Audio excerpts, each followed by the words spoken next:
Podtacular, the unofficial Halo Universe podcast, presents episode 489, Ramblings of the Third Kind, recorded live on June 4th, 2015.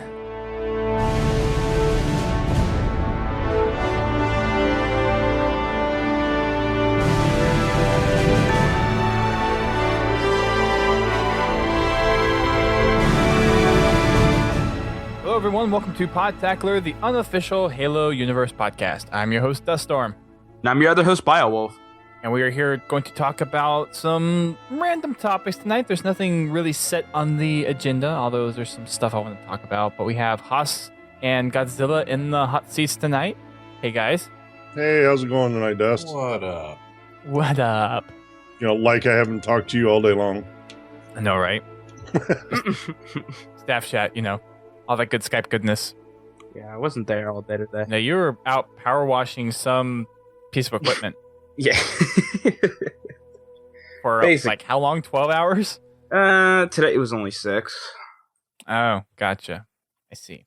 Tonight we're going to be doing things a little bit different. There's been some stuff in Hunt the Truth that I think we should really dive into, or it'd be a good discussion point. And a couple of things, more specifically for the later episodes, like the last 2 or 3 that have come up, I think is something that we could kind of explore or dive into a little bit, because for all the Hunt the Truth episodes that we've done so far, we've really just done a quick analysis of everything. And I think there's some stuff that we could really dive into and get some good discussion going on with. And what is going on with the freaking emotes in the chat room? What the heck? You guys are going nuts in there. Wow. Okay. For those of you not listening to us live, there's been lots of faces posted in the last minute or so. Wow, Haas. So we're going to talk a little bit about FERO and her agenda, and we'll talk about kind of the Insurrectionist and its revival, where that's going. Maybe Del Rio, if we get on that kind of tangent, or whatnot. Do we really want to be on that kind of tangent? No, but okay, Haas, you can stop. That's a little much. Just leave it with the what face, and that's fine. Wow. Okay. So aside from that massive tangent, first thing I want to talk about is Sapien Sunrise. Wow. Okay. Yeah, Sapien Sunrise, and this new kind of terror group that's out there. Going back to the books, we know that the Insurrectionist is something that plays a big part in Halo's past, and one of the things that we've learned through Hunt the Truth is how much the Outer Colonies really disliked Oni for everything that they tried to do, like Oni controlling them and just completely abusing use out of them, using them more for utility and then discarding them whenever the Covenant came and glassed them, completely just backing out.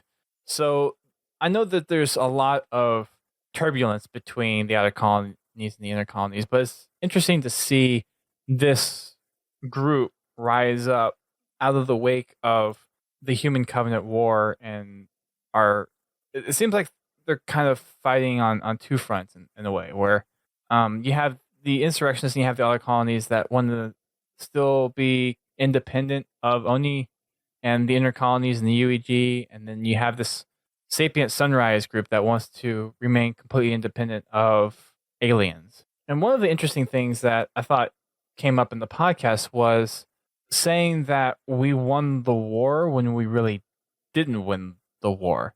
How that plays inside the universe, I think is a good question. And I don't know what you guys think of it, but one of the things I thought whenever Sapien Sunrise was brought up and seeing the posters that came out over the past couple of days was that we won the war and we could prevent the Second Covenant. Well, the Covenant basically dissolved on its own after they figured out that the prophets were just huge liars and the Great Journey was completely false. And that was the whole story of the Arbiter really discovering that in Halo 2, and then the Arbiter and the groups of elites that were loyal to him joined up with the humans to save the galaxy. So there's this weird kind of dichotomy now where you have the peace talks that was going on with Sakebo and the elites, which is now not going to be happening because he's dead. But there really is kind of a camaraderie there, and while there's still some growing pains from that, because I mean, you had a war for a few years with an alien race. It's not going to be something where you just instantly back down. Well, more like a few decades. Well, no, it wasn't that long. The war was 30 years. The Human Covenant War. Yeah, was it really that long? Yeah. Yeah, I believe so. I thought it may have been like 15 or 16 years. I'm gonna gang up here and say yes. Thanks. So when did the Contact Harvest take place? I thought that was... Oh, no, that was 2517, wasn't it? Uh-huh. That's right. So, yeah, 35 years. I take that back. I did my math, or I didn't even think about my math. So, yeah, 35 years. You are very much correct. Even that, though, that's... I mean, take that as a long war. I mean, our longest world war, I mean, it's 3 or 4 times longer than that. So, of course, there's going to be some growing pains there. But you would think with how the Covenant is, or what's left over of the Covenant that's interacting with the humans, is really trying to build this rapport with humans to actually coexist and be beneficial to one another, that you have this terror organization that just sprouts out of nowhere and is now, in a sense, Oni's using it to frame Chief. So it's this weird dichotomy that's going on. And I just wonder how much inside the universe do people know of that? Because for the outer colonies, there's a lot of them that did deals with the Covenant because that was just one way for them to survive. And in some cases, the Covenant didn't blast them to smithereens, or some cases they got along just fine. So just to have this group pop out of nowhere seems just a little extreme. And I wonder why. I don't really think the group really popped out of nowhere.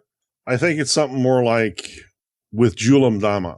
He's the same type of group, except for he's anti-human, on the Covenant side. So it's not necessarily just a group that just popped up out of nowhere. It's just people that have that same feeling that, they don't trust the Covenant. And after 30 years of fighting them, I can see why. So, yeah, it does seem like it jumped out, or the Sapien Sunrise, just came out of nowhere, but I can see how it can just pop up. Now, as far as how much, they know inside the universe, it's kind of hard to tell because they don't really point us in any good directions. Yeah. They know what Ben has told them, but we don't know what else, that there is out there. Well, how much of Lord Hood's dealing with the Arbiter and all that stuff? Because I would assume his campaign was more public knowledge than what Oni was doing.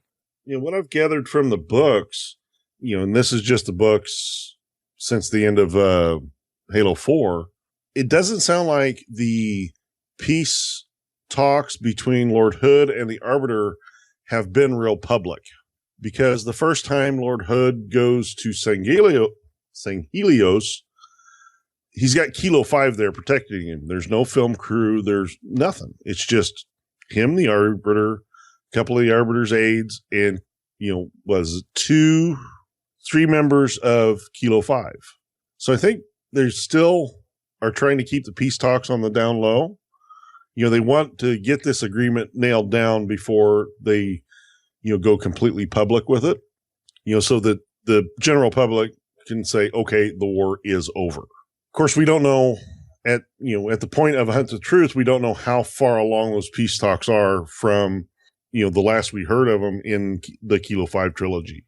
Building off of that, it'll be interesting to see how the response that we'll get from Chief and the elites from this point on, because we saw that Chief did go and try to rescue the peace talk, and essentially the rapport that I guess those Sangheli and Master Chief and like that kind of group is something that is meant to be, or it's something that they want, but it's going to be interesting to see how the rest of the humanity wants to accept them. And Sapien Sunrise obviously is leading the charge against that, but I wonder how much of the outer colonies is actually on board with that or completely against it. Granted, they got hit with the most damage from the glassing, but with Ben's podcast going out there now, what's to say that they actually are kind of understanding?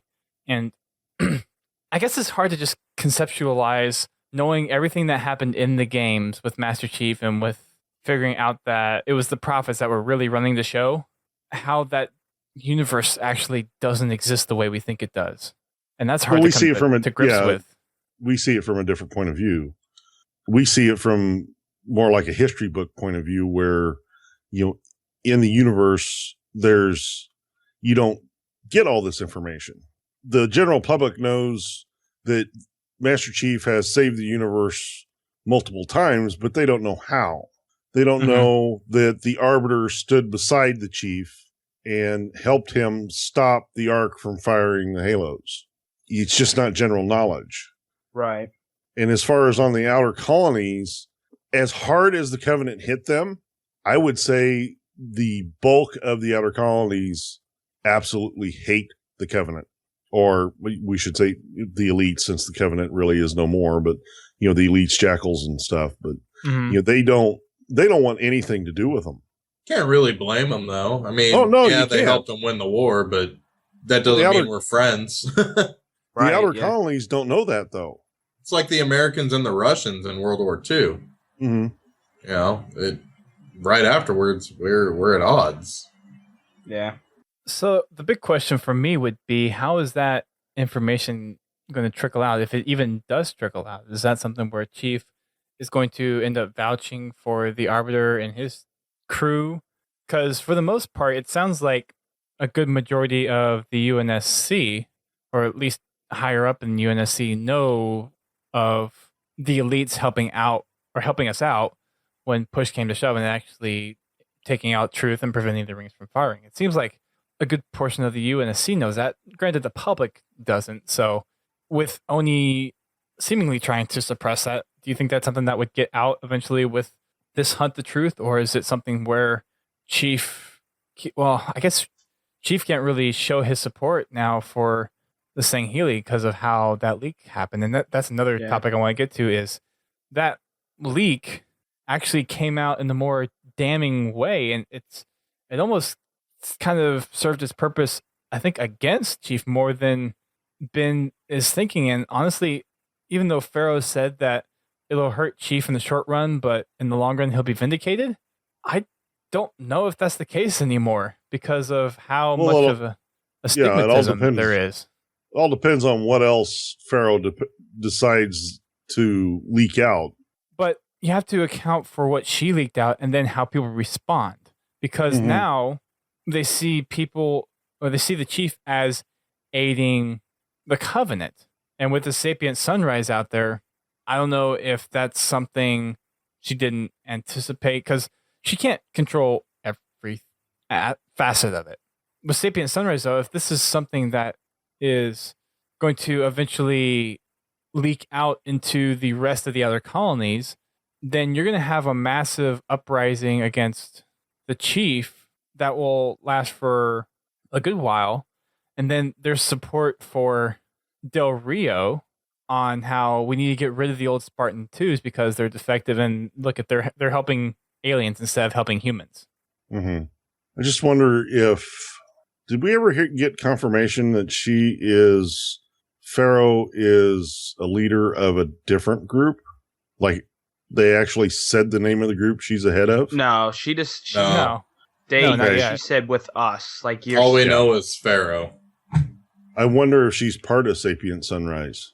No, I don't think she is. I don't think so. There's no real evidence to suggest that, and the fact that she says that Chief will be vindicated eventually seems like she knows the truth of what's going on. So why would she lead a terrorist organization to not integrate or not accept the aliens? Because in essence, they really did help us. Yeah. The Arbiter and his crew went against the Covenant, went against the prophets to stop the Prophet of Truth and stop them from firing. That's just the truth of the matter. And that's something I would hope wouldn't be hidden forever and would come out into the shadow, or come out of the shadows into the light. And maybe that's something where we could coexist with them later on. But there's just so many efforts within humanity to make it not work. Because Oni, Kilo 5, that was one of their goals, was to stir up dissidence between the Sangheili clans and make that civil war go on. And now you have the Sapien Sunrise, which is going to pit humanity against them. So it's all about human superiority right now, is what it seems like. Yeah.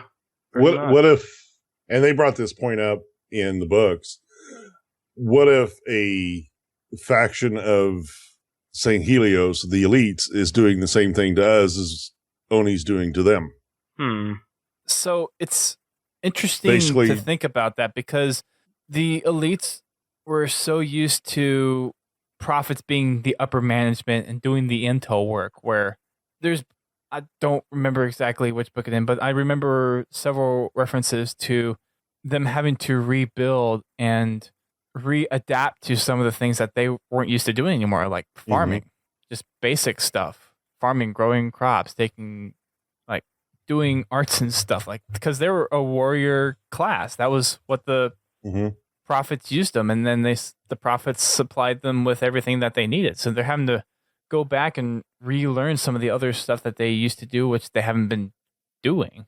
So to say that there's an intel group, I can believe there is one, but I just don't think it would be quite as fleshed out as Oni, because humanity has that stigmatism of everyone's out to get us. Let's be the top dogs and make sure that true. But you have the groups.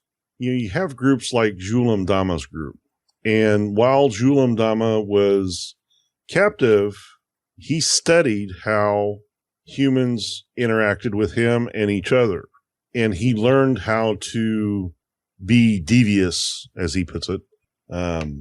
So it's not too. It's just, to me, it's not too far of a stretch to see either his group or another group like that coming up with the same idea. And I kind of point towards Jewel, because he knows what's going on. Oh, absolutely. He knows that the humans were supplying weapons to, what's the name of the group? I can't think of the name of the group. I can't remember either. I don't remember either. The monks. Brain fart. But anyway. I know you're talking about. I just don't. Yeah. Jewel knows that humans, he doesn't know Oni's doing it, but humans are feeding. No, I guess, actually, he does know. He knows Oni is feeding weapons to support the Covenant or the elite rebellion against the Arbiter. So what's to really stop him from doing the same thing himself? Put up an interesting point. I honestly don't know. That's a very good point. Like that. The only thing is, I would add to that is Jewel is kind of off doing his own thing, where it seems like Oni is still more integrated with human military, where Jewel and his clan is kind of outcast to the main group. But no, I guess that would be kind of like Sapien Sunrise then. Yeah, I guess that's possible. You make a good case, sir.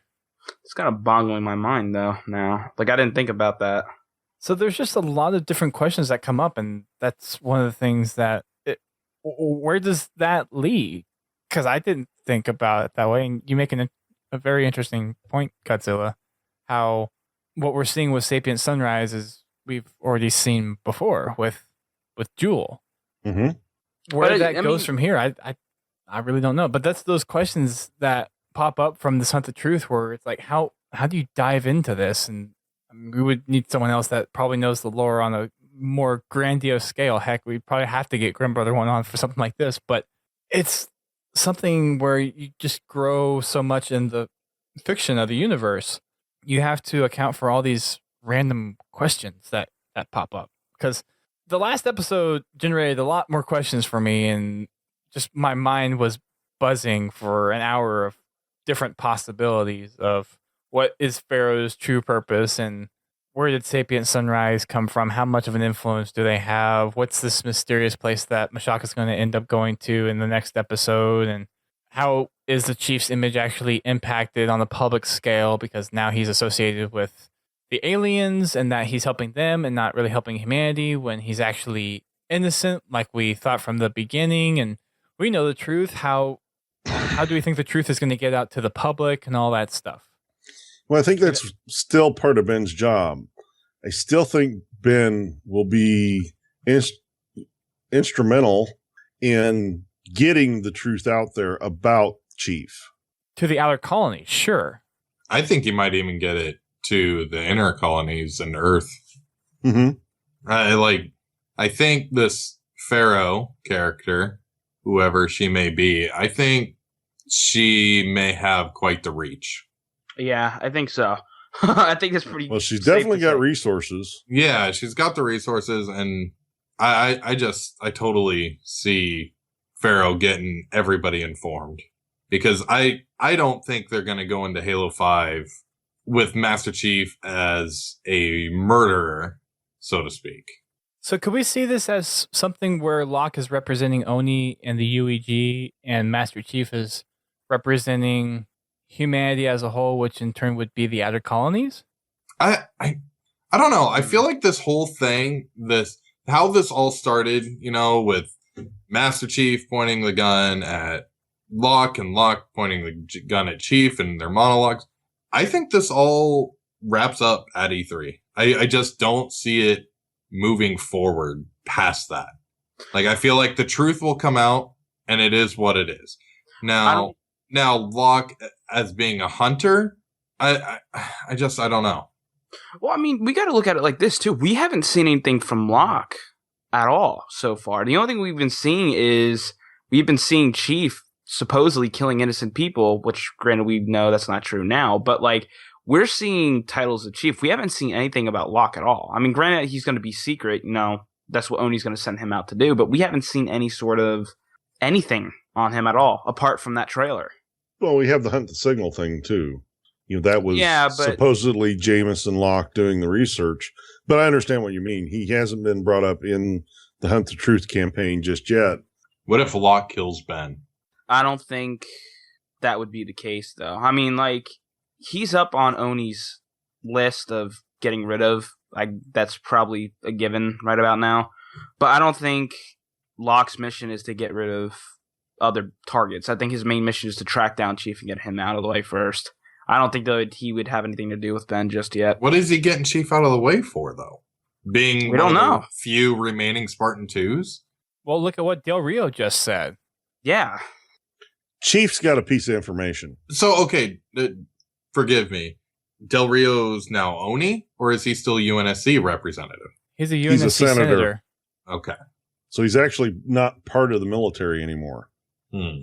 Which from, the way they kind of worded it in Halo 4, Del Rio was kind of basically shown the door after leaving Master Chief on Requiem.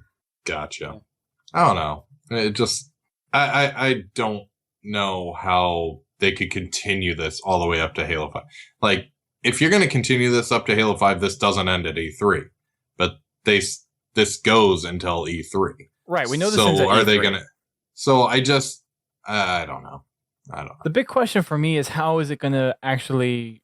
And we have 2 episodes. We don't know how much information, because there's been a few episodes where we've gotten a bucket load of information, which didn't even seem possible at the time.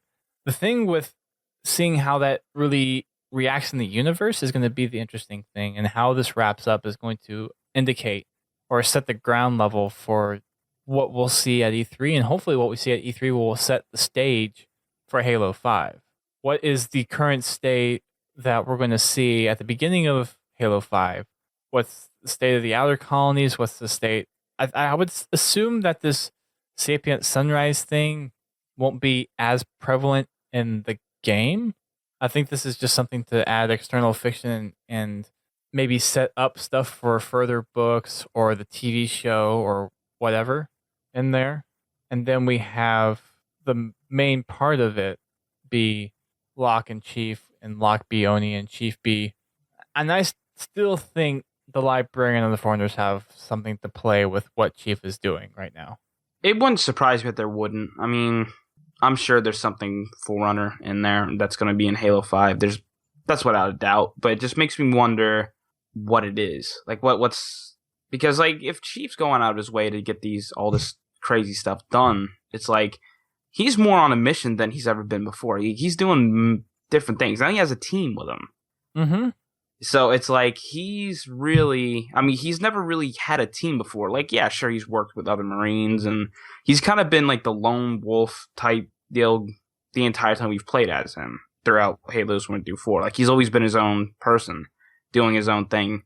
And, like, it's going to be interesting to see how a team will change how he works. I'm excited to see team dynamic. Based on what we've seen for the images, I think it's safe to assume that what we'll see is something similar to Reach, where you are playing with a fire team the whole freaking time, or at least the majority of it. It'd be interesting to see, yeah. I mean, I hope they change it up though. Like, I mean, we've played with, we've played with a team before, but like, it'd be interesting to see if they kind of have like, I don't really know how to go with it. Like, just make it a little bit more interactive, if that makes any sense. I have no idea. Like, it'd be. Like Reach was pretty cool, but it was the same layout stuff. Every time you played it over and over and over again, it was always the same deal. So it'd be interesting to see like if there would be things that would change in every mission, if that makes any sense. I don't know. Kind of like in New Alexandria where your objective shifted. Yeah. I know it was a preset pattern, but your objectives would shift every time you played it. Yeah, like it wouldn't be the exact same layout over and over and over again. I mean, that makes things up, especially for speedrunners. I mean, you're going to be putting a little bit of RNG in there, but it'd be interesting to see what they could do with that. Especially like if there's a team with this. I mean, we haven't really, two teams. If we're going to be honest, like if we're able to play as Locke, we have 2 teams. You know what I mean? Like we haven't seen that before. I mean, even with Arbiter, he was doing his own thing. Well, it's going to be a mix, basically, between Halo 2 and Halo Reach, where you are going back and forth, or at least that's what we've been told, between Locke and Chief, and then you have your fire teams, so mix those two together, and that's what you're going to get, which I'm kind of excited to see where this is going, and I do hope they implement some new, I guess, quest system is something comparable to say, but something where your objectives aren't as quite linear, but there's certain objectives that you need to do, and they can be done in a different order kind of thing. And make it to where maybe the objectives aren't quite as clear, and that you actually need to dig a little bit to figure out where you need to go. I mean, we're going on a tangent, but like, we've had the same type of mission on, not the same mission, but we've always had the same thing throughout every Halo game.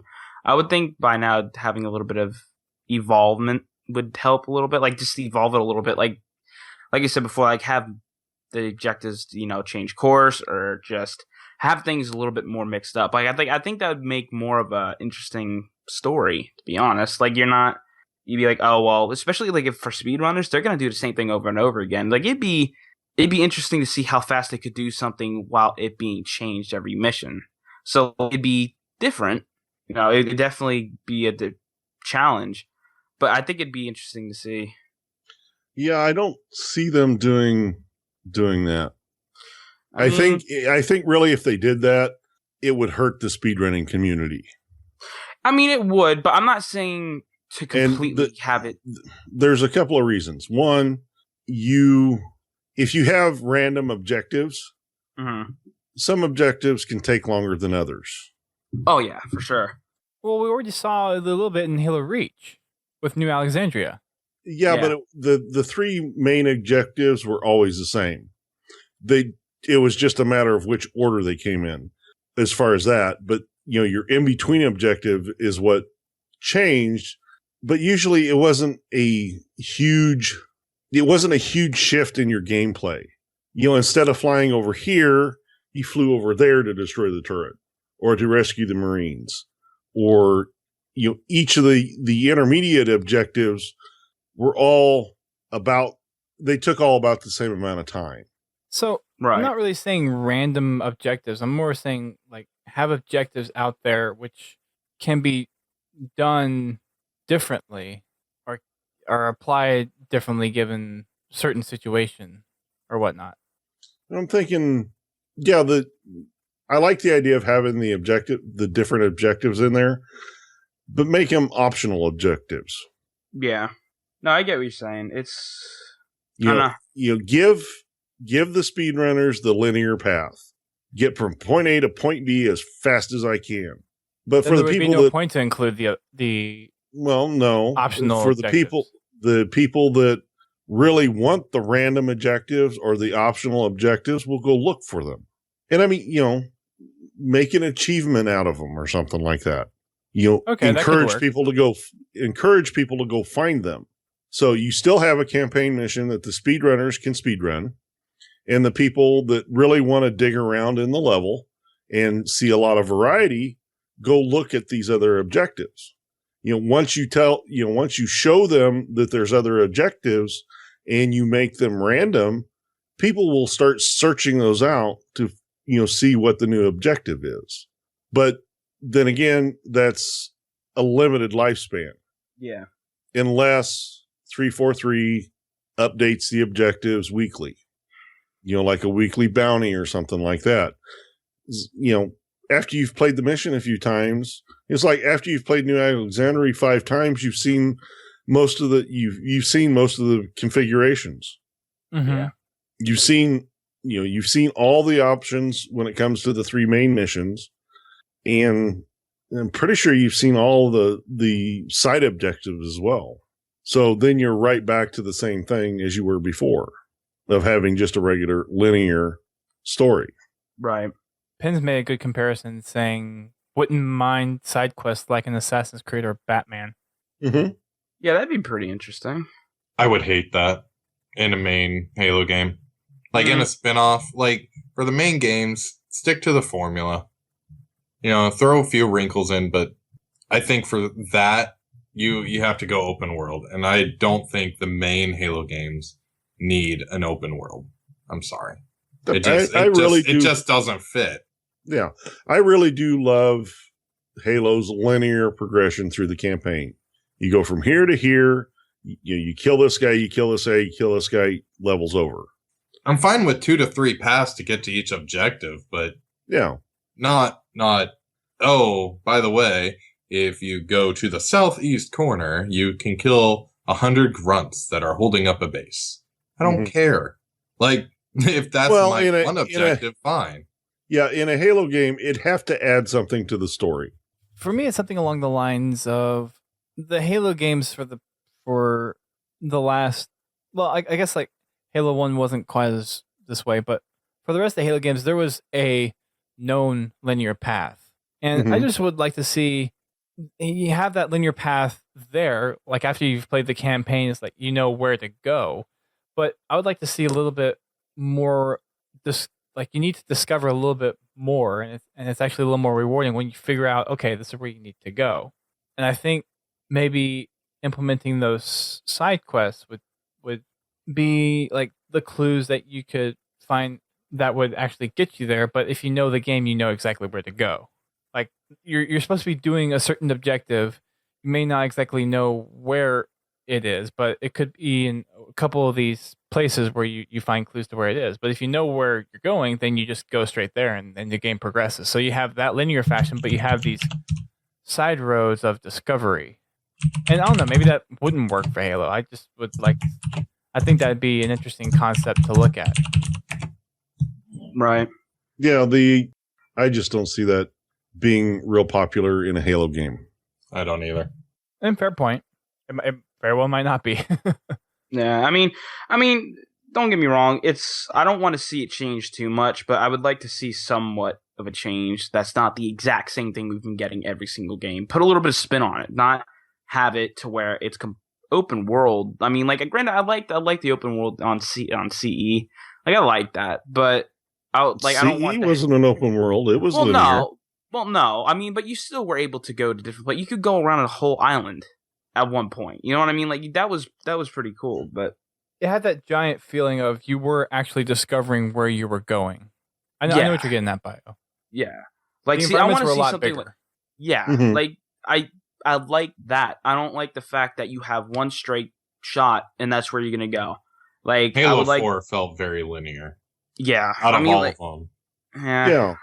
Yeah. I understand and Cairo Station was. Well, so is Pillar of Autumn. Yeah. I think. And Sierra 117. Yeah. There are. I get what you mean. you want to have something where you have to kind of look around a little bit to get to your next objective, which that's fine. Right. I don't want to be spoon fed. Yeah. Right, As long yeah. as it's not something that I got to go solve 4 clues to figure out what the heck I need to do. Right. Right. But it needs to give you the sense of you're actually going and discovering where you need to go. And maybe that's something where you just need a little bit bigger environments with multiple ways to get there. And that might just be it, because Halo and Halo 1, you have quite, like on the few of the campaign levels, you have different paths to get to your objective, especially Assault on the Control, or no, the Silent Cartographer. Not really. Yeah, you could go through You can go right or left. But I mean, you still had that sense. I mean, but you could. Yes, you did have a sense that you had more choice, but they're really, to get to the actual objective, they funnel you down into a very narrow path. Yeah, I mean, Yeah, but like, did you still there's have only the one sense way of?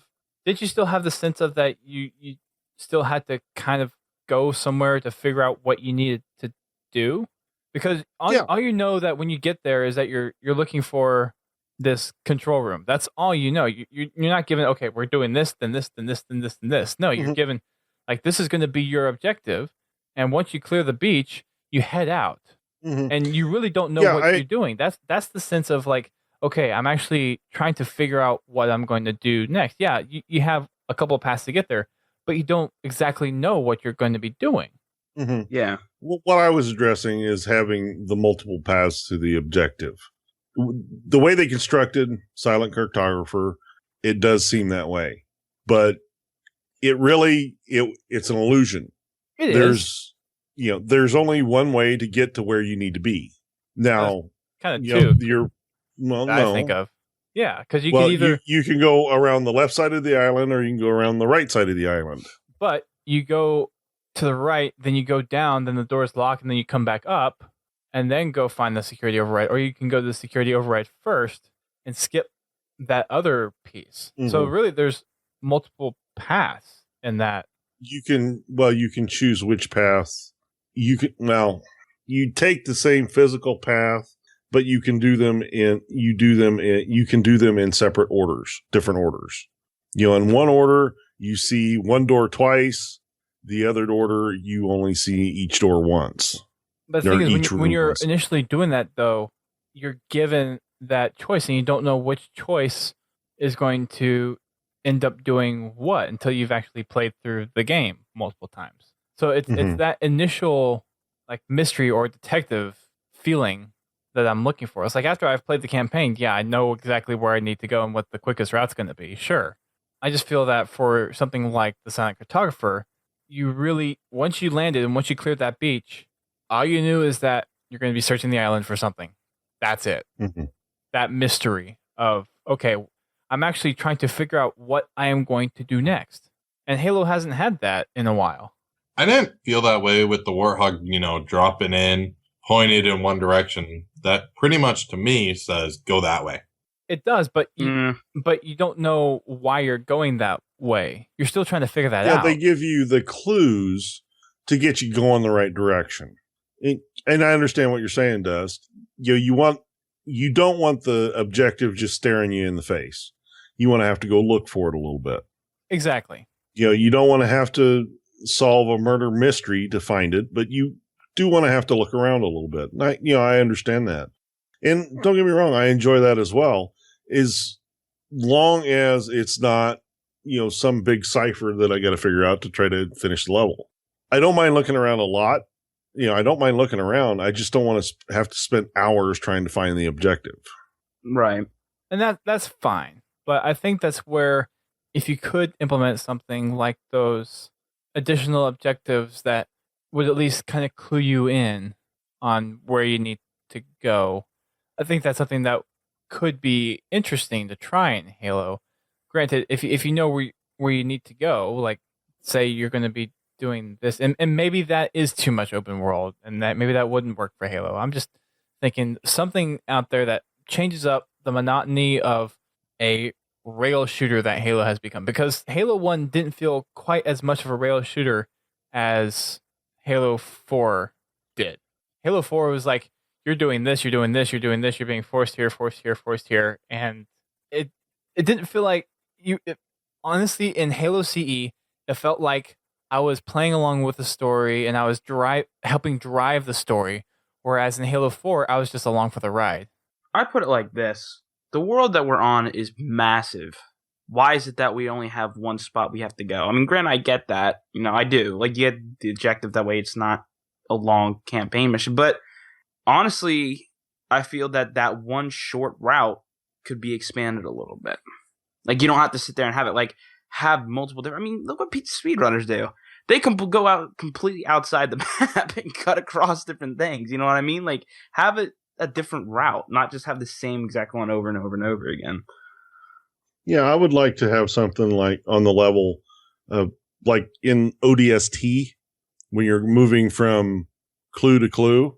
You're kind of moving. You have a waypoint and you're moving towards that waypoint, but there's no limit to how you get there. In the unlocked area, you can take any one of the number of streets to get to your objective. So it makes it feel a lot more open and less linear that way. I mean, yes, you're going to, from point A to point B, but it's not like you're just walking down a great big long hallway. Right. Which Halo 4, I will admit, that's what it felt like. It felt like I was just constantly walking down a hallway. Right. Yeah, it had rocks and trees in it, but there were sides. I had a left side, I had a right side. You stayed between the walls and you followed the path. Halo 3 did feel a lot more open than Halo 4, but it didn't feel as open as CE. Halo 2, I honestly can't say that I've ever thought of it because, I've run through Halo 2 so many times that, now I'm taking the most direct path. I haven't really explored Halo 2 in a long time. So I really can't have an opinion on that. Halo 2 seemed more, and thinking about this too, it could just be the storytelling for the past Halo games that was just a lot better than Halo 4, and maybe that's why it just feels so different and why the previous games were a lot better. But for Halo 2, I still felt you were exploring characters, but you still had the environments, I guess, were grandiose enough to where it felt like you were still trying to figure out where you needed to go. Yeah, you definitely... And it could just be the size. It should just be the size of the levels. The play spaces in Halo 4, while you had these beautiful skyboxes and kind of like just graphically the levels looked awesome, you had a lot of narrow corridors and places you could actually go, where in Halo 1 and Halo 2 you had these big open spaces where you could go to different places. And it seemed like, from Halo 1 to Halo 2 to Halo 3, it seemed like that was more confined because they were telling a specific story. But I just feel like there's got to be a way for them to bring back that feeling of you're actually helping build the story while you're just experiencing the story that they want you to experience. You're actually helping build that story as you go along. And since Halo 1 and 2, I just feel like it hasn't done that. Be interesting to see what they actually wind up doing. All I know is I can't wait till October. Right? I want my Halo 5. Yeah, so do 4.5 months. Yeah. It doesn't seem, once you say 4.5 months, it doesn't seem that far away, but it feels like forever. Yeah.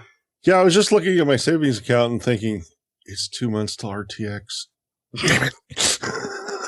Yep. Well, you got to look at it like that too. That's nuts. Oh, so you go to RTX. We're going to RTX. You have 2 months after that. Well, you got how many days till PAX after that? 24, 25 days after that. Then you have basically you leap into September and you have a month away basically. Granted, 2 months. 27, so it's kind of 2 months, but it's moving. Like, time's flying right now. And the fact that it just honestly makes me wonder how much we're actually going to get at E3. Because, it is getting close. I got 7 paychecks till Halo 5 and 4 paychecks till RTX. Somebody needs to get off his butt and get some money stacked away. Yeah, there's a lot going on. And we have a big announcement for that coming this weekend, by the way. If you're listening to this, it probably just came out, but we have a big announcement. So just want to throw that in there real quick. Dun, dun, dun. Dun dun dun.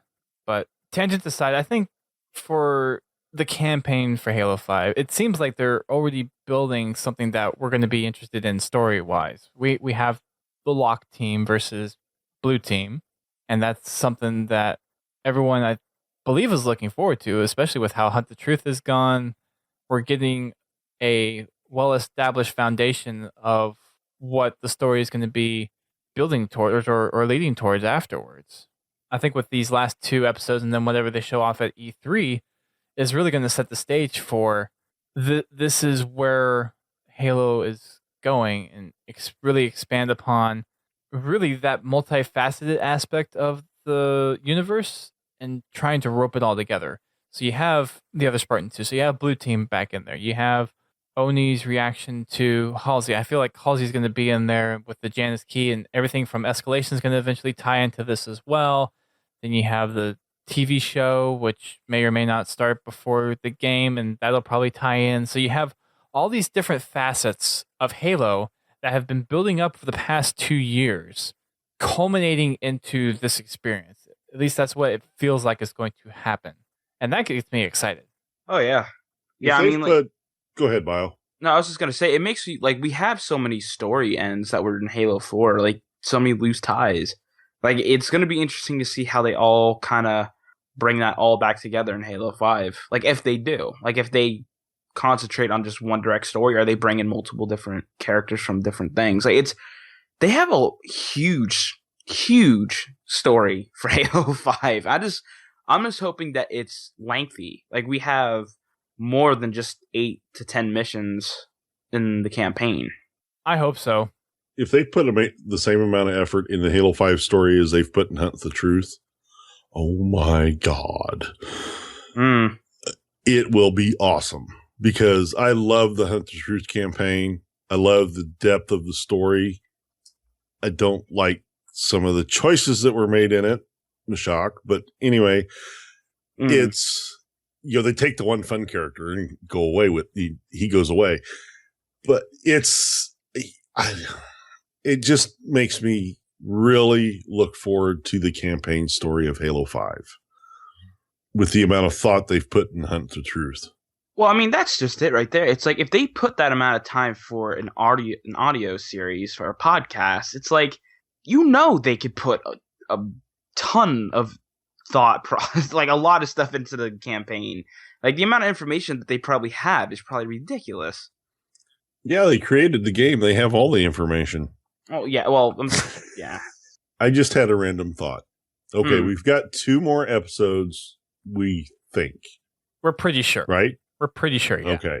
What if the final episode, and this is just kind of this is a real random thought. Ben hacks the Xbox press briefing. Ooh. That'd be interesting. That would be cool. Or FERO does. Wow. Well, yeah, with Pharaoh's help, but yeah. To, have them on stage, talking about just, random games, Fallout 4, whatever new game they're looking to push other than Halo, and have, because they usually have the big Xbox logo or something behind them on a big TV, have been cut in on that screen and start talking to the audience. So I think that'd be in order for them to do it that way, they would have to cut in during the Halo 5 presentation, because they're not just, or it would have to be in transition, and then Phil would have to be talking about something. Yeah. As they're switching, you bring the game developer out, they talk about their game. You get the little bit of dialogue between game A and game B. And during that intermission between game A and game B, Ben cuts in over the big screen. If this happens and you call this, I'm gonna freak out. That'd be that's genius. That'd be so awesome. That'd be. Now that makes me really chills. feel like I'm gonna hate not being there. That would give me chills. If that were to happen, I would instantly probably pee my pants. Yeah. Just in case, for all you people that are going to watch it live on Twitch or Xbox.com, if you hear this loud squealing noise, it's dust. Yeah, that's not audio interference. That's by not any means. feedback. That's just not dust. feedback. It's just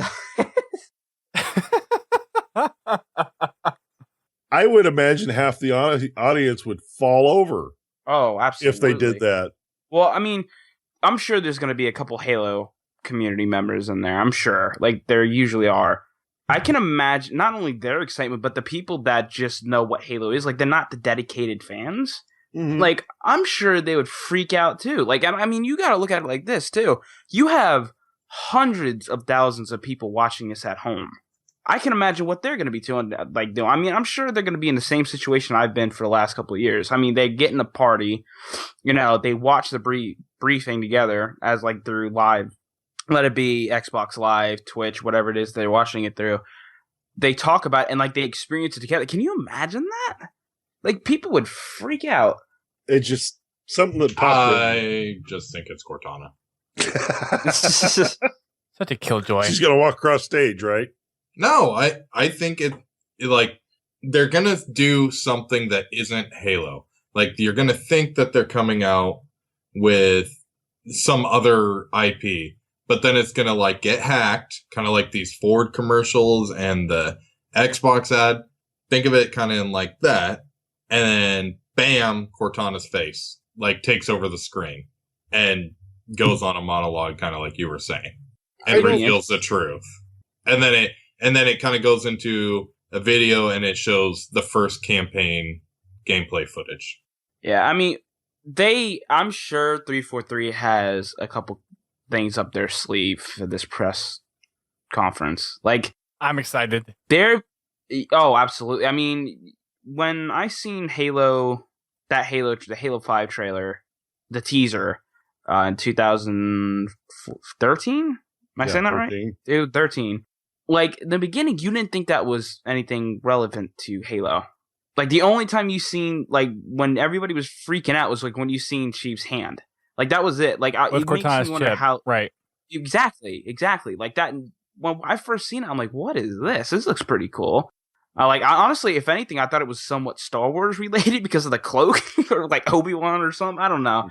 It was cloak in the sand?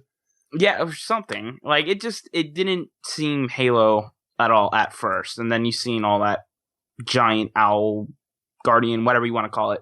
You seen that, but it just makes me wonder what they could honestly do now that we know that Halo's 5 is out there. Like, it's gonna be interesting to see how they can kind of pull that in without making it look like that's what the next thing's gonna be on. I think they would just miss a huge opportunity not to take advantage of all this hype that the Truth is built. They're going to. There's no reason for them not to. I really hope now that they actually hack in that way. I really want that to happen now. I'm going to be so disappointed. I'm going to be so happy to be there, but I'm going to be so disappointed when it doesn't happen now. No, well, when it's going to happen is, like, the internet's going to shut down. No one's going to see it. The only people that are going to be seeing is, like, the press briefing, and everybody's going to be freaking out. And then, like... Yeah, I would kill somebody if the live feed dropped. I'd be like... Well, there's going to be an Xbox stream. There's going to be a Twitch stream. There's going to probably be the official E3 IGN stream or whatever they're partnering up with. I think they're doing YouTube or whatnot as well. So there'll be 3 different streams to pull from. Yeah, I'll be watching through Xbox. I feel like I owe it to them. Hopefully it doesn't crash, I will be watching either. I will have to watch it through one of the websites, and it won't be Twitch because our firewall blocks Twitch, but it doesn't block YouTube or Netflix. It won't. Yeah, but I don't think they'd be streaming through. I took that day off work because I know I'm going to probably be pissing my pants periodically throughout the day. Oh yeah. Unfortunately, I was unable to get that day off. Bring extra underwear to work. I'm just going to put a diaper on. Yeah, I mean, E3 has been one of those things that I've experienced about every other way possible. Like I went over to a friend's house when I didn't have work. Like there was probably 16, 17 of us at work, or not at work, at his house, at my friend's house. We were watching on a 50-foot screen, and like we seen everything that was popping up. Like there were the Assassin's Creed fans that were freaking out. There were the Call of Duty fans that were freaking out. Like we all have our favorite games, but everyone loves Halo in the group. And when we all seen that, his parents were upstairs. We're freaking out. They all ran downstairs and they just rolled their eyes and went like it's E3 is just awesome. Like it's just a packed event that everybody's just waiting for. Everybody's just really hyped for it. I think the hype level for Halo 5 here is going to be through the roof. I really do. And taking all the criticisms that 343 has gotten with the failed Master Chief Collection launch and everything wrong with Halo 4 and the campaign, the multiplayer and whatnot, if you pull back the curtains and really look at the effort that they're putting into Halo 5, and you appreciate everything that they've done with Hunt the Truth and everything that they've done. I mean, look at the beta that came out 10 months before the game is supposed to come out. Yeah. They're pulling out every single possible stop in trying to give this game the best opportunity it has. They really are. Yeah. And if anyone thinks otherwise, you're a dumbass. Yeah, I mean, the beta was solid. The beta was one of the most solid things I've seen in a long time. And, like, especially that it was coming from 343 and it was Halo, I was that much more excited. Like, it was almost flawless as to how it was playing. Like, you were getting games, you were, quickly. Like, it wasn't crashing. It wasn't, like, I didn't have the beta crash on me once, which is awesome. Like, compared to the Master Chief Collection, it didn't crash once. I mean, granted, it booted me out of the to the main menu whenever I tried going in, but that was just a bug that was doing something with my NAT. Like, I don't even know what was going on with that. But, like, that really kind of put a new, like, it kind of opened up my eyes a little bit more to see what they are going for. Yeah, like, it was really awesome to see that's more less than what we're going to be getting in October. Like, where there's a lot more, it's just awesome. I mean, they're really putting quality into what they're doing now. And, like, not to say that they weren't doing it before, but, like, they're really making an initiative to show they are serious. I mean, like, they did the beta. They had Hunt the Truth, which is probably the most intense thing I've seen as, like, an audio series. Like, I've never seen anything that could be matched to this. Like, there's so much going on with that. You have the book. Like, there's so much stuff going on. You should have listened to War of the Worlds back in the day. War of the Worlds? Yes. Yeah, audio drama. Yes, sir. It was on the radio. That and the Shadow. Only the Shadow knows. Yeah. I made mention of that before. This brings back a lot of memories of the time that I spent listening to those old radio broadcasts, and it's bringing back good memories. I actually went digging the other day and found my old tapes that I have of some of the old radio shows, like, the Shadow and the Fuller Brushman. It really, really brings back those good memories, and has got me actually wanting to dig around and find some more of them, because I am extremely bored with broadcast radio. So, I've been filling it with podcasts like Hunt the Truth and several others, or audiobooks. And, this just gives me something else to listen to, but they've done it in a way that emulates the heyday of radio broadcasts. This, before there was television, this is what you had. And I would rank this right up there with those broadcasts. Yeah. Oh, for sure. I mean, another thing that really points that they're really going for quality is the amount of actors and actresses that are in this.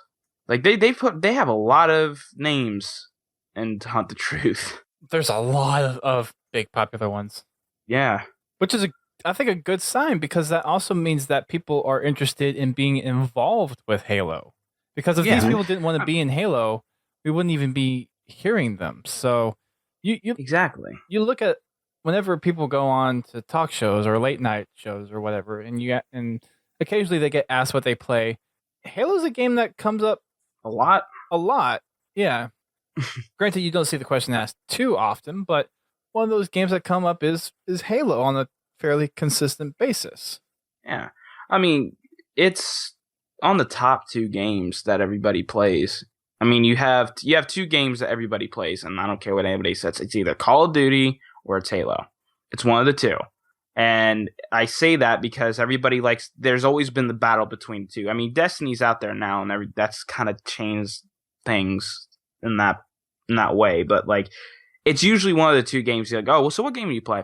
Oh, I play Call of Duty. Why? Halo's better, or Call of Duty's better than Halo. Like, it's always been that fight between the 2 games. So like, it's always been out there, and it's huge. Yeah. I mean, I'm just excited for E3. That's all I know. Like, I'm excited for Halo 5 or E3, especially being there this time around is going to be nice. I think so. I'm looking forward to it. Last year was the first year for me. Going back again this year is still going to be probably just as thrilling. I think this year will be more epic than last year, and last year was. It very well might be. I mean, I think we look back at last year, and now we're just like, screw you, last year. But I truly believe this year could be the year that we're gonna look back on and be like, oh man, that was like driving the drill that much deeper into the freaking here it comes. Yeah, like the railroad tracks are almost complete. Yeah. Now let's drop this engine on this baby and go. MCC was a big title, especially for all the people that wanted to play Halo on next gen or current gen consoles. And it's like, that was awesome, but I've said it before. I was always wanting the next game. Like, I wanted Halo 5. Like, that's I've always said it. It's like, Halo Master Chief Collection is awesome. I play it just about every day. But after playing the beta and after seeing what I've seen before, I want the Chief Collection so much more. Or I want Halo 5 so much more. Like, it has that competitive style now, which is looking awesome. Like, I mean, and I like what they've introduced to it so far. Like, I like the Spartan abilities. Granted, I don't agree with a couple of them. But I like the couple that I do like. And I love the maps. The maps that we've seen so far, they look incredible. Not only do they look incredible, they play very, very well. I mean, granted, 2 of them were remakes. Well, technically 1, but the other remix map of it, for Truth, is a remake from Midship. But it flowed so well. Like, it was an awesome playing map. Yeah. So I think we're gonna go ahead and start wrapping up for the night. We've gone on a few tangents of our own, and I think this is good to do every once in a while, just to go loose on the format and just kind of talk about whatever. I'm really interested to see what's going to be happening with Sapien Sunrise and really see how the universe is going to play out with Hunt the Truth wrapping up. Yeah. I don't know when we're going to get your guest on. Maybe this next week or maybe afterwards. We're still trying to figure that out, but that's going to be something that would maybe help me understand a little bit more of how to actually think about it, because it's hard knowing everything that really happened, what the true story is in the universe, and getting this perspective and knowing how to really handle it. Right. We'll see how that works out. One last thing I wanted to mention is the folks over at Forge Hub have actually been working closely with 343 to work on that Sanctuary update for HCS that we mentioned last week. They just put up an article a couple of days ago on the 2nd on Waypoint, and then there's an associated article over on Forge Hub kind of detailing some of the new stuff. So for anyone that's really interested in the HCS, this is going to be happening for Online Cup 5. This is where the new map's going to be put into rotation, which is in a couple of days if you're listening to this now. They added some rocks over in the courtyard. Is that the right call out? No, it's just rocks. Never mind. They put some more rocks and rocks to cover the window down to the back ramp so that line of sight's blocked off. And then they added a wall in the back on the open side where that waterfall goes over so that the people just can't drop the balls off the back and whatnot. So there's been a few updates to it, and hopefully that'll make for a little bit better gameplay, a little bit better map flow, and people don't get spawn trapped and all that stuff. And Sounds good. we'll post a shout out to that article over on our side in the next few days. And if you're listening to this after the fact, then it's probably already been put up. But they've been working with 343, or Forge has been working with 343 for a little while on this, and it's cool to see 343 actually using the community, and especially a place like Forge Hub, to actually do this kind of testing, and that they're still really pushing forward with HCS, making sure that the experience is great for the pros, making sure that the gameplay feels solid and balanced and all that good stuff. Which, granted, I mean, we would like to see a little bit more involvement, but to just see that the community involvement just for this, it's a good sign, I think. It's a step. It's a step right in the right direction. Yeah. To see this community involvement, I think they're kind of slowly coming back around to that, especially after probably how bad they felt they got burned by the community after releasing the game. Yeah. So it does seem like 343 is starting to open back up. I mean, we were fortunate enough to have the interview with Dan Ayub and JP Eaton regarding ODST and Relic Remnant. If you haven't had a chance to check that out, I highly suggest you do. It's episode 485. And then to see this community interaction with them actually working on forging maps and updating the maps to where it's making gameplay better for HCS and doing that with the community, that's also great to see as well. So it seems like they're really starting to open back up to community involvement, which I think is going to be critical for Halo 5. Oh, absolutely. Absolutely. The best community examples that I can think of off the top of my head right now are Bungie with their Destiny community and kind of Gearbox with Borderlands. Because what Gearbox does is they really showcase a lot of the community talent. So they share cosplays, they share people doing stuff related to the Borderlands universe. They're really good about sharing around people's creation, where Bungie is really good at just being involved with their community. And I would like to see 343 start moving in that direction. Granted, I know it's Microsoft, and there's certain things where Mother Microsoft probably doesn't want certain things out there, but 343 it's critical. It's got to push the boundaries, and I hope Microsoft starts to let up on that a little bit and realize how much the community actually plays a part in the Halo experience. And I think 343 understands that. It's just a matter of what can they actually get away with. Yeah, I mean, I think we need to see a lot of stuff though. I mean, like even during Halo 4, there was 1,000 times more community interaction than there is now.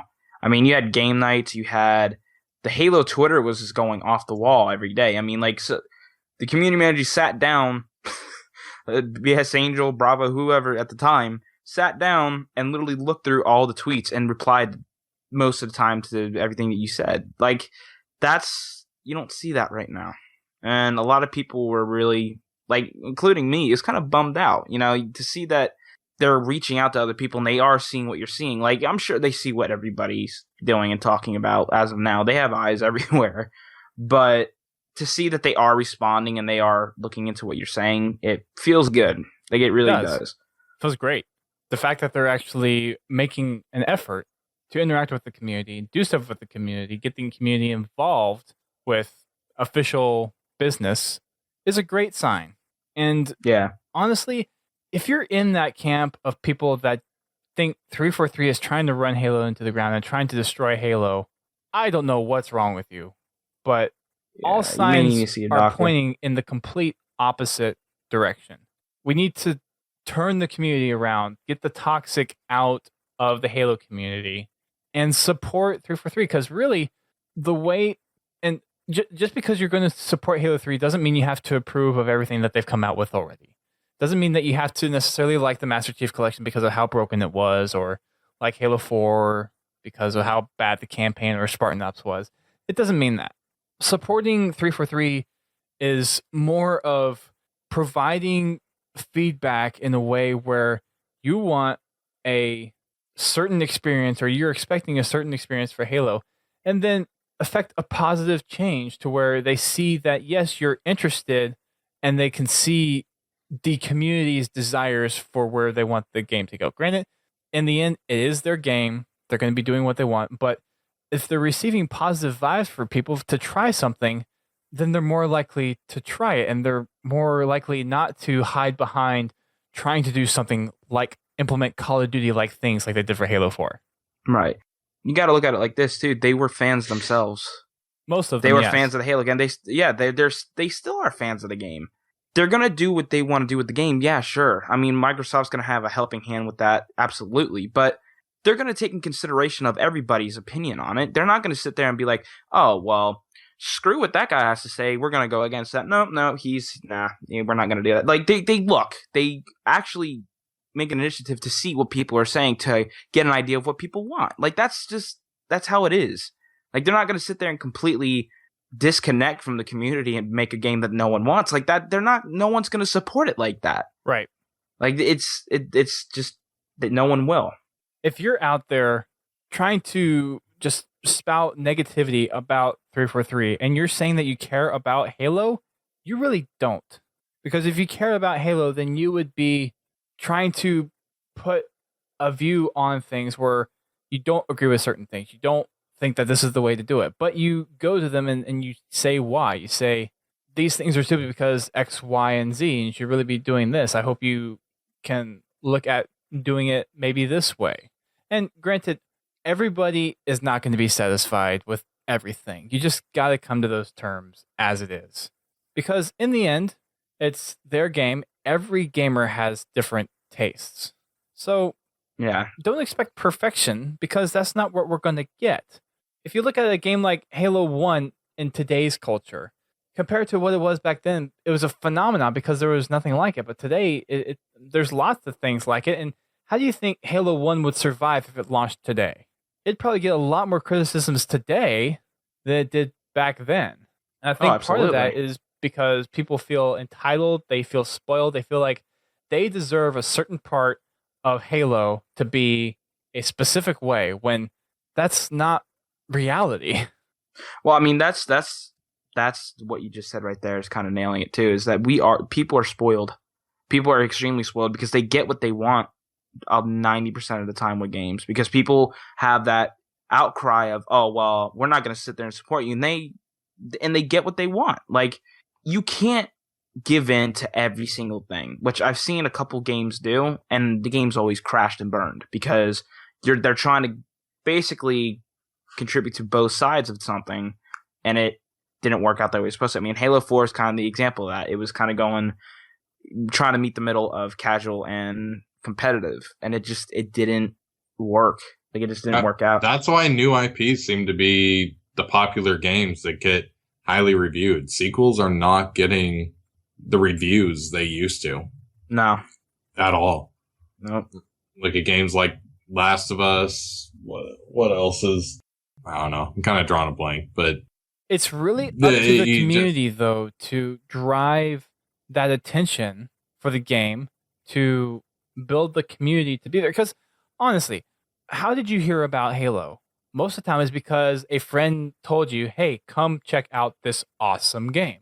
And now there's so much toxicity within the Halo community where people don't really care to stick with Halo. They buy Halo, they play it for a little bit, and then they go on to the next big thing. It's our responsibility as a community to make that community a friendly place. And I mean, I hate to do this, but competitive community is a very toxic place. And unfortunately, they're the most vocal ones. And to a degree, they are entitled to certain things because Halo, as a competitive game, is something that should be garnered with respect. But in return, the pros should appreciate the effort that the developers are putting into it. And granted, Master Chief Collection, I would take it as an exception because of the giant effort, but you have to realize just how much effort went into making 4 games or 4.5 games onto one title, one platform. I mean, that's no easy feat. And then Halo 5, you're looking at a dedicated team. So Halo 5, you can automatically assume that it's going to be miles better than the Master Chief Collection was. And I'm not saying this to defend 343. I genuinely believe that the experience we'll get for Halo 5 is going to be a lot better than the Master Chief Collection. What we've seen with Hunt the Truth gives me great hopes and great aspirations for what we'll see from the campaign. And all in all, knowing the people personally there, just to see how genuinely interested they are in making the game that they want to make and make the game that they want us to have fun experiencing. I mean, that's their end goal. Honestly, like talking with them, knowing them on a personal level, they have that desire to make those games. So give them some credit whenever you see something come out that maybe isn't quite the way you want it. Like, recognize that it might not be that the way you want it, but if you're going to say something that they can use to make it better. Don't just belittle them. Don't just berate them. Don't just spew negativity and hatred, because that doesn't do anybody any good. Give constructive feedback, not give them actual facts of what you would honestly want to see. You have people out there today that are spilling out, oh, well, this is horrible because of this. Okay, well, why is that? Well, I don't know. It's just bad. Like, people don't give out reasons. If you have something to say that's not exactly positive, that's the more negative on it. Right. Give reasons for it. Don't sit there and just be, oh, well, this sucks because of this reason. You know, they're not going to take you seriously. I would also throw one more challenge out there, and that is, if 343 wasn't working on Halo, would you be fine with not having another Halo game? Leaving off with Halo 3, if that was the last Halo game, or Halo 4, maybe that was the last Halo game. You have this company that is still trying to produce new experiences in the Halo universe and give us something. They don't have to be doing that. If 343 wasn't around, we would not be playing Halo anymore.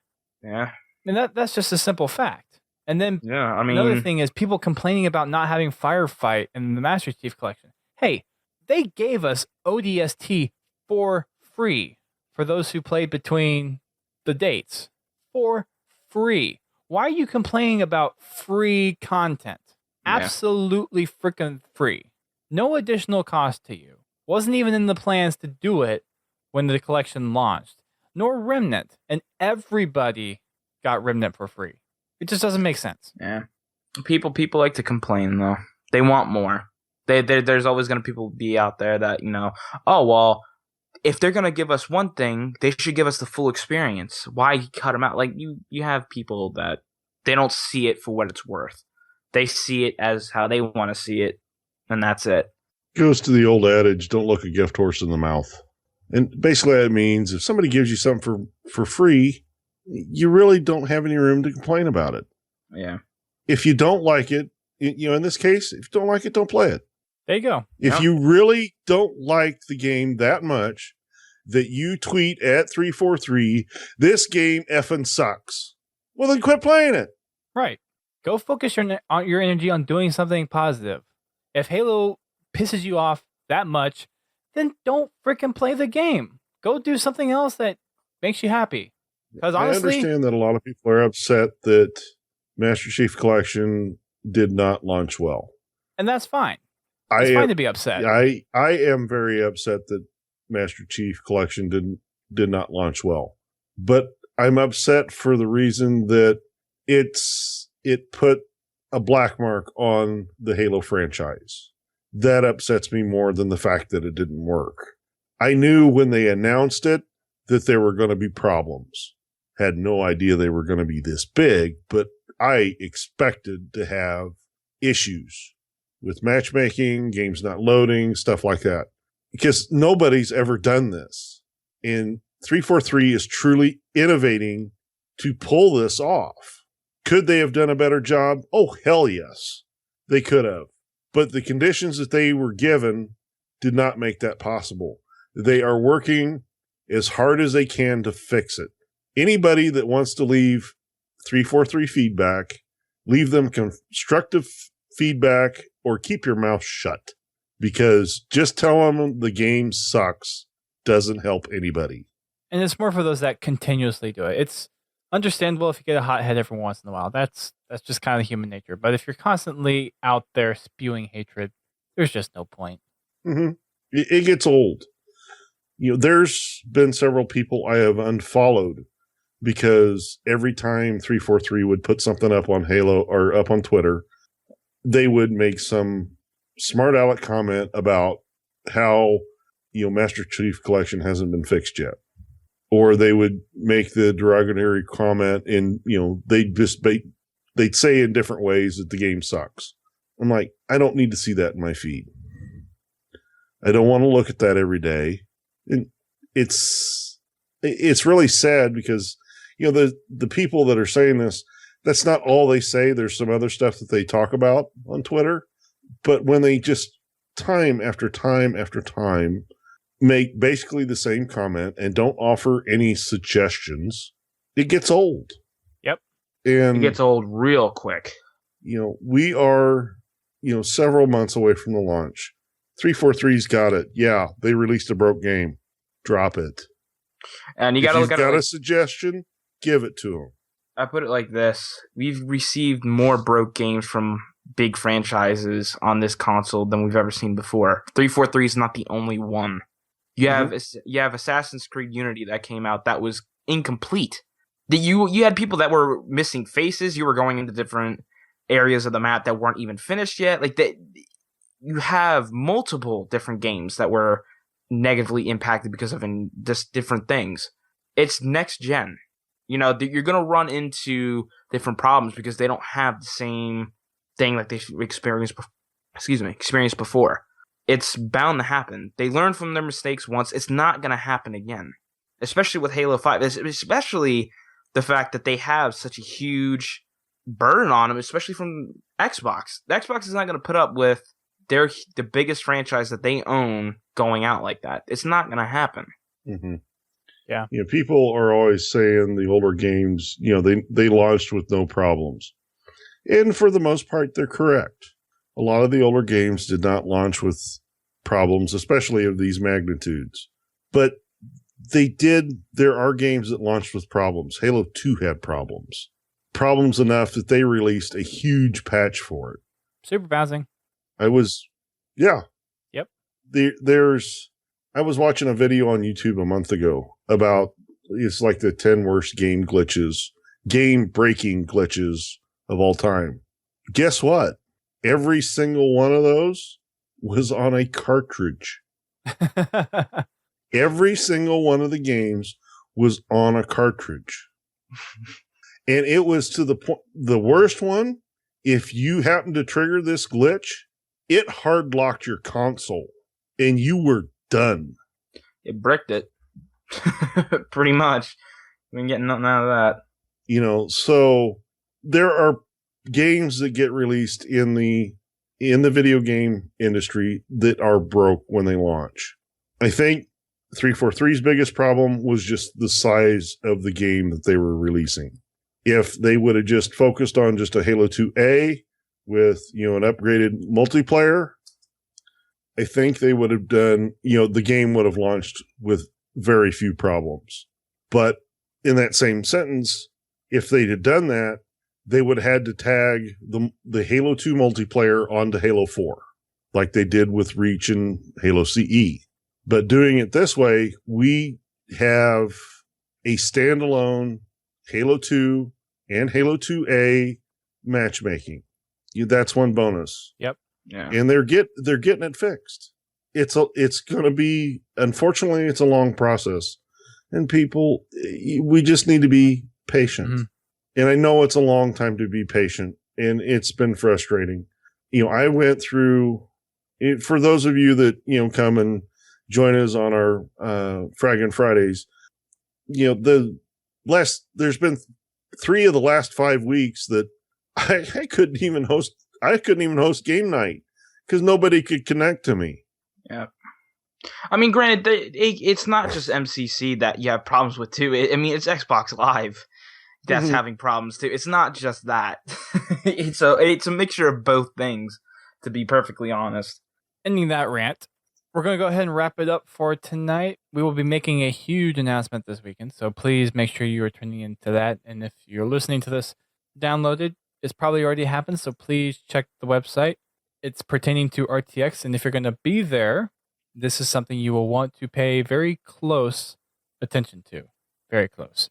We have Fraggin' Fridays coming up tomorrow with Mr. Godzilla T on Master Chief Collection. So that'll be at 8:30 p.m. Eastern Time. I will not be there.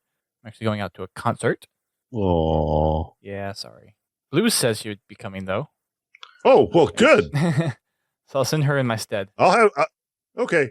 I can take Blue over you. That's fine. Oh. Whoa. Am I easily that replaceable? Wow. Okay. Apparently. Jeez. Maybe I should just have her host the show now. Uh-oh. Well, at least on game night. At least on game night. Gotcha. So please make sure you check that out on the Master Chief Collection. That'll be happening. We also have our website and our social networks. You can check those out. Twitter, Facebook, YouTube, Instagram, which we're going to have another episode of Achieving Halo coming out pretty soon. Thanks to Mr. Godzilla T. Clock's ticking. Clock's ticking down to Halo 5. Yes, it is.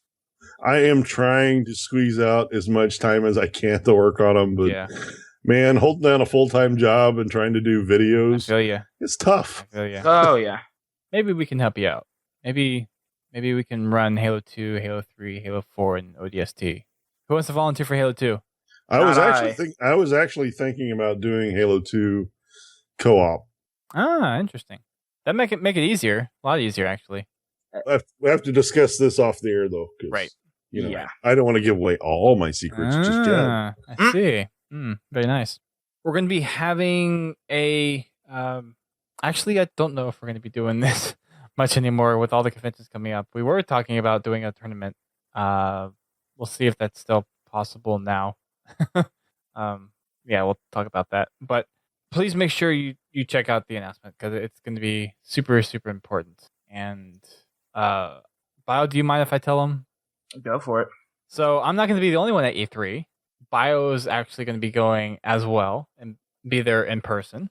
So we're going to have two of us on the show floor and during the Xbox press briefing to give us even more coverage. So hopefully my lack of coverage last year from just being completely ingrained in everything will actually be able to get some stuff done while we're there and get some stuff processed. So we're going there in full force.